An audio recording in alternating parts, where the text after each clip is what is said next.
करी के तोय शादिया पचतई बीगे छौड़ी मिला तो ने यार वाला प्यार। करी के तोय शादिया पचतई बीगे छौड़ी मिला तो ने यार वाला प्यार। अगे बेरी बेरी ससुरा में कूट तो पहुनावा गे याद आई तो हमारो गे प्यार।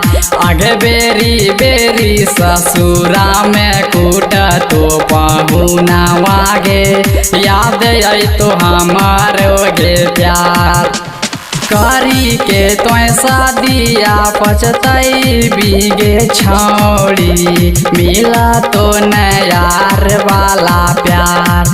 आगे बेरी बेरी ससुरा में कूट तो पहुनावा गे याद आई तो हमारो गे प्यार। आगे बेरी बेरी ससुरा में कूट तो पहुनावा गे याद आई तो हमारो गे प्यार।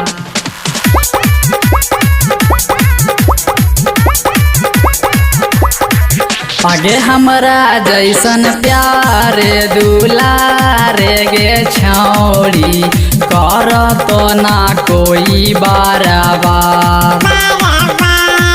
हेगे हमरा जैसन प्यार दुलारे गे छौड़ी कर तो ना कोई बारबार। हेगे बेरी बेरी ससुरा में कूट तो पहुनावा गे याद आई तो हमारो गे प्यार। आगे बेरी बेरी ससुरा में कूट तो पहुनावा गे याद आई तो हमारो गे प्यार।